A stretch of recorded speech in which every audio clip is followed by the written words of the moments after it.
जब आटा तो पानी मिलावेले हाथ से धुरी के कवर मुँह में खियावेले थैलों पे खोजे रोजे दलियों पे चखना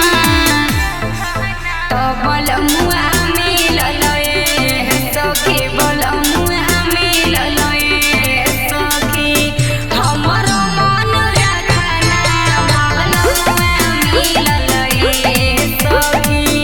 हमर मन रखना बलमुआ मिलल सखी।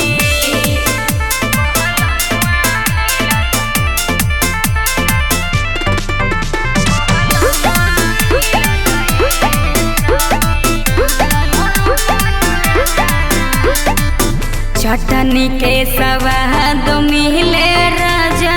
जी के बोलिया में जिंदगी रंग रंगबा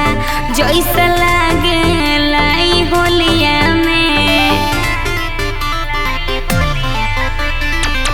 चटनी के स्वाद मिले राजा जी के बोलिया में जिंदगी रंग